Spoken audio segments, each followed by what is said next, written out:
Maybe you want to say a word before we start, Mr. Me? You. Yes, hello. Thank you. How are you doing? Fine, and you? How are you? I'm not too bad. I just basically got dropped off here in the van. And the first thing I did is to come see you guys. Yes. Hi, my name is Jean of the Planet Brussels. Welcome to the hellfest site. Am I in hell now? Well, you are a famous guitar player. You are, after 40 years activities, but you are producer. You produced the majority of your album, but I remember you co-produced, for example, with Jeff Dixon on the Odyssey. Is it difficult to co-produce to get a good result, or do you prefer to produce your own album? Yeah. I have a funny story to tell you guys. When I was a very young man, I came to America. I lived in America most of my life, and I spoke very, very good English coming to America, but there were some terms I didn't understand. I didn't get them really. So I'm in the studio, and there was a producer there, and I do the solo, and he goes, "Oh wow, that was really good, man. Yeah. Can we do one more, a little, little slower? Remember, less is more." And I looked at him like, "Oh, you mean more is more, right?" And that was an honest reaction, because I didn't know that stupid way of saying things. Because less is not more is more. And basically, what a lot of people might not know is that I started playing when I was 5 years old. 7, really. I got my first guitar when I was 5, but I started playing when I was 7. And I was so extreme that I was having bands put together where I wrote the songs, I was a singer and a guitar player, a little kid, like fucking Michael Jackson or something. And I had 20-year-old bass player and 20-year-old drummer, whatever, From day one, I did that. I was always a solo artist, always. And I never had a question about what I wanted. I never had a question about what I wanted to go with things, how I wanted to sound. I knew where it was. I knew what I wanted to play. I know what I want to write. I know what kind of sound I want. I'm not knocking producers. I think that they've done a lot of good things for a lot of bands. Mutt Lange is amazing. He made great music with the group. Great direction and all this stuff. Martin Birch, a lot of people like that. The difference is that I already have this in here. It's already there. So when I have someone else coming in, it doesn't add, it dilutes. Same thing with songwriting. And some people might think that, oh, I'm an egotist, whatever. No. The music is done. It's finished. All I do is to play it, record it. That's all I do. So I've been trying to explain this to so many people, because in rock and roll that doesn't happen. In rock and roll, even if you're a solo artist like Ozzy Osbourne or whoever, they have songs written for them, they're producers and stuff like this. I don't do that. I do everything. I actually do everything. And it's not because I'm an egotistic person that I don't want anybody else to follow, take credit. No, it's because instead of what you would say a traditional rock and roll, Lennon McCartney, Keith Richards, Mick Jagger, I love all of them guys. I think they're fucking great. Instead of what they did, I work more like an author, like let's say Stephen King or Johann Sebastian Bach. Johann Sebastian Bach in Brandenburg Shadows, he would give the sheet music to all the musicians, and the cellist in the first row goes, "Hey, can I play C sharp instead of C?" No, he didn't say that. He played the note that he was told, because that was what was written by him. So basically, I'm like a painter or an author like this. Like a painter, I paint half the painting, I call my friend and say, "Hey, can you come and finish my half of my painting?" No, I don't do that. And that's why I don't have producers. That's why I don't have co-writers and so on. Because when I did have that, every single time I came out unhappy. And I wasn't pleased with the result. And I only live once. So what I want to leave behind, what I want to create, what I want to put out on records, what I want to perform on stage is something that is purely my expression. Because I have so much inside. I want pure expression of myself, not diluted by having Elvis Presley in the band, you know? Like most singers think they're Elvis Presley. They're not. They're just another instrument in my orchestra, you know? And so that's, wow, that was a long answer. Yeah. Hello, this is Neil from Total Rock in the UK. Your playing is incredibly dexterous, very fast. As the body gets older, and none of us are getting any younger, does it become harder? Do you have to practice every day? How do you find the aging process and keeping the hands moving so quick? Well, to be quite honest with you, I don't feel any different. In fact, I feel better now than I did 20 years ago. And it's got a lot to do with your lifestyle and stuff like this, you know. And I feel, I'm sure it's going to happen soon, whatever, when, I don't know. But so far, everything's great. Hi, Yngwie. This is Eamon from Eon Music in Ireland here. Nice to be with you today. You're a massive Richie Blackmore fan. Everyone knows that. I've got a kind of sub questions here for you. But firstly, what's your favourite Blackmore moment? Is it California Jam? Is it his solo in Burn? Is it the construction of Child in Time?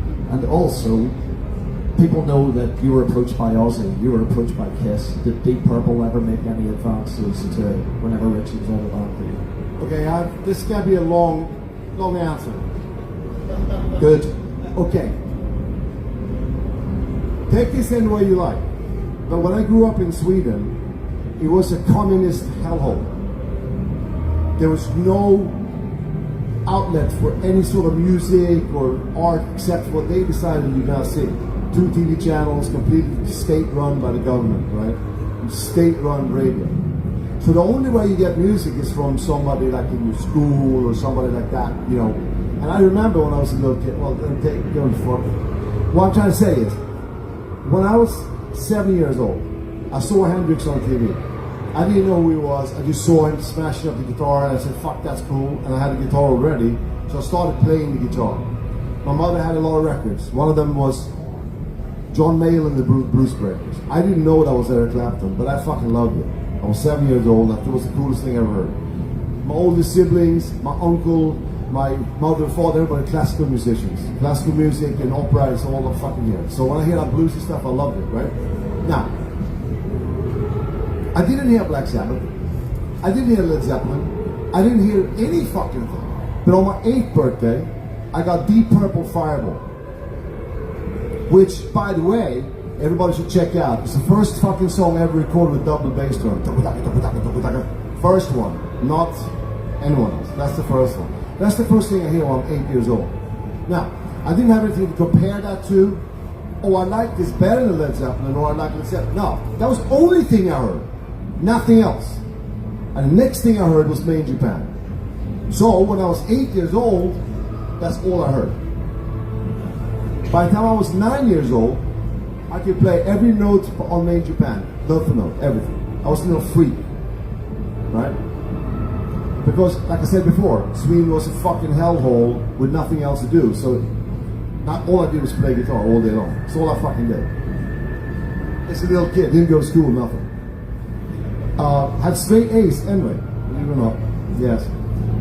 So what I'm trying to say with this is that when I was 8, not 18, 8, I loved Richie Blackmore. I didn't even know who he was really, but I heard the guitar and I thought it was really cool, right? But it took me a very short time to realize that this is all pentatonic modes. I don't know if I get the musical terms here. It's 5 notes per octave. It's blues, yeah? Which is beautiful. I love B.B. King, I love them all. For me, being a little freak, I realized it's gotta be more than this. So I'm gonna play Genesis by, Selling Yngwie by the Pound by Genesis. And I heard that, I was 10 years old. 9 years old. And I go, wow, what's this diminished scales and pen, like they do, like this pedal notes and stuff like this. all of a sudden I realized what I loved with this, it wasn't a guitar player, there was the notes and the chord progressions, and I knew my mother had about 1,000 Bach records, so I started listening to Johann Sebastian Bach. Like, oh, that's what I want. But with Marshall stacks and smoke bombs and throwing the guitar up in the air and playing with your teeth, with the note, the compositional choices rather, of more wide variety of scales and notes and so on. So from very, very, very early on, I transitioned from listening to any rock and roll, which was very barren, and it wasn't any more stuff. I heard Kiss, and I heard Alice Cooper and stuff like that. Because kids seem to like that. And Slade and Status Quo. I remember those bands. I remember. But I didn't listen to them. So I would have my amps and I have all my guitars loud and distorted and stuff, but I would start to absorb all the classical music, then Antonio Vivaldi, and Tchaikovsky, and eventually Niccolo Paganini, and 24 Capricious. And I said, I'm gonna play these fucking crazy violin things on the guitar. I completely stopped listening to Richard Blackmore when I was 10 years old. So let's make that very clear. I love Richard Blackmore, no doubt. But my style of playing is nothing like Richard Blackmore. Richard Blackmore was a blues guitar player and a hell of a fucking, one of the greatest of all time. In fact, I wanna recommend you a book. It's called Sensitive to Light. I'm reading it right now for fun. It's about Rainbow, the band Rainbow, and they're interviewing Tony Carey, and it's a quote in there. It says, "Yeah, Richard Blackmore, he's fake classical. He's faking classical. Yngwie Malmsteen is real classical. He says that, not me." And I was laughing. I said, "That's very funny." I'm not knocking. I fucking love Richard Blackmore. I love Jimmy Page. I love them all, everyone. But I did very early on, extremely early on, they deviate from what's called the pentatonic mode, which is the regular guitar playing, which I call a guitar incest. Every guitar player listens to another guitar player. The guitar player they listen to, in turn, listen to another guitar player, and that guitar player listens to another. So like Charlie Christian and fucking Joe Pass and Django Reinhardt and Hank Marvin and Jeff Beck and Richie Blackmore and Gary Moore, whatever. They all listen to guitar players, which is great. I'm not knocking that. However, I based my type of guitar playing on classical violin, not classical guitar. So the Blackmore thing is very old hat for me being so-called Blackmore influenced. It's that you just have a good listening to the playing. And what was the second question? Well, oh yeah, no, see, I got a funny story about that too. So I came to America when I was 18 years old, right? I joined a incredible band called Stever, which was, I don't know what to tell you, man. I was just happy to be out of Sweden, but fucking hey, man. This is like, I don't know, kindergarten shit, I mean, it was ridiculous. 2 chords and like, to rock, And anyway, we played up and down the strip, we played all over, the fucking people started talking. I said, who's this kid? In fact, I remember, I'll give that for the story. The first show we ever did was opening up for Hugh Straw, and it was 30 people there. The next gig we did was like 2-3 days later. We played at the Troubadour down the hill there. And I'm at the Troubadour, second show in America. I'm playing, warming up in the backstage. I'm looking out the window and I see this line of people around the block like this. And I go, fuck, man. Some guy working, I said, who's playing tonight? And the guy pointed at me, you are. So I got all the people in LA talking like this in one fucking week. After all those years in Sweden, banging my head against the fucking concrete wall, getting nowhere, all of a sudden now, in 1 week there is. So people started coming. Ronnie used to come to the shows. I became very friendly with him, God bless him. I love him. And Phil Mott from UFO comes to one of the shows. And he says, come to my house tomorrow, I'll talk to you. I'm going to kickstart UFO again, because they were at a low period. I don't know exactly what the deal was, but he wanted me to join UFO. So next morning I get a phone call. Hey, I'm from Graham Bonnet's camp, and we're putting back a band together with Graham Bonnet. Not coming, blah blah blah. And so Graham Bonnet and Phil Morgan wanted me in their thing the same day. I'm 19 years old. I go to play with Graham Bonnet and I look at them and I go, so what songs do you have? Oh, we don't have the songs. What kind of style do you want to do? Oh, we don't have the style. We don't have, okay, all right. But you got the gig, It's okay. I'll let you know. So I go over to Phil Morgan's house and he's fucked up and I love the guy, but anyways. And so I figured, he's a little bit, he doesn't have his shit together. I call out the Graham Bonnet people, they weren't called Alcatraz. Nothing was in place. And I said, yeah, I'll do your thing, 2 conditions. I write the songs and we get a new drummer. Day 1, conditions.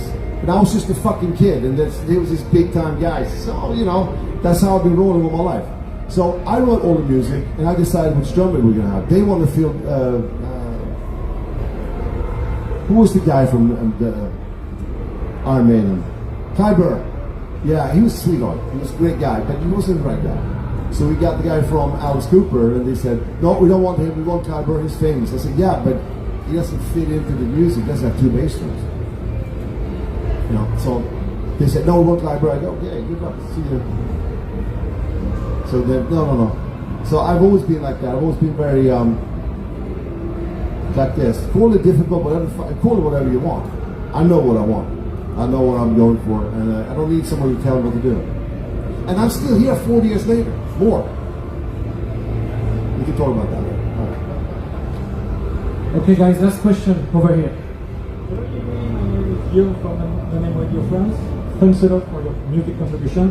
And I would like to know if one day you are going to release your second concerto for electric guitar. Thank you. Thank you. No, well, yeah. No, I actually wrote some stuff already in that vein. But it was a really big undertaking. It took me a year to do that, and take a full year off. But yeah, no, I would love to do that. I really do. It was a dream come true for me. Guys, thank you so much. Thank you, Yngwie. Come on! Nice to see you guys. Thank you.